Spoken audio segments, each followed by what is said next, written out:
sino deserve ang second chance, pati na po yung mga aso at pusa na pinagmalupitan. At ngayon pong National Aspen Day, ang ilan sa kanila hinanapan ng kanilang forever home and family. Narito ang report.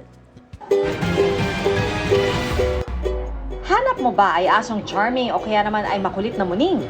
Perfect sa iyo ang celebration ng National Aspen Day ng Animal Kingdom Foundation.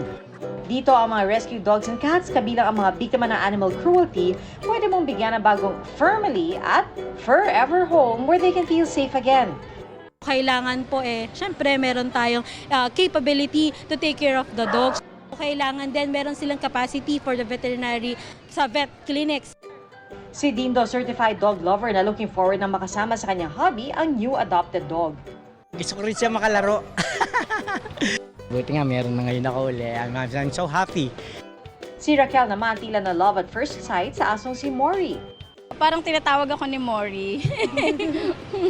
Tapos parang gusto ko na siyang i-adopt. Nag-aalaga talaga kami, mahilig kami sa mga dogs. Gaya nila, forever home din ang nahanap na asong si Dolly. Isa siya sa Posionista Dogs sa cute paanda ng Philippine Animal Welfare Society.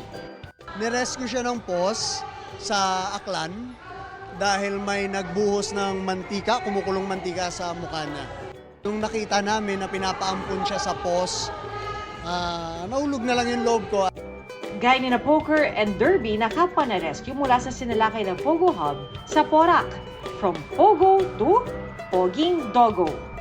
Okay na sila for adoption ngayon. They've been neutered, spayed.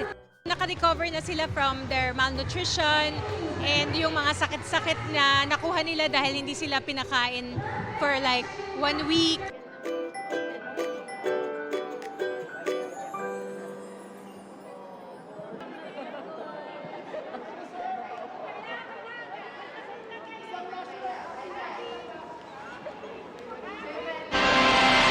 Mga kapuso, patuloy na tumutok sa mga balita. Mag-subscribe sa GMA Integrated News sa YouTube. Sa mga kapuso abroad, samahan niyo kami sa GMA Pinoy TV at www.gmanews.tv.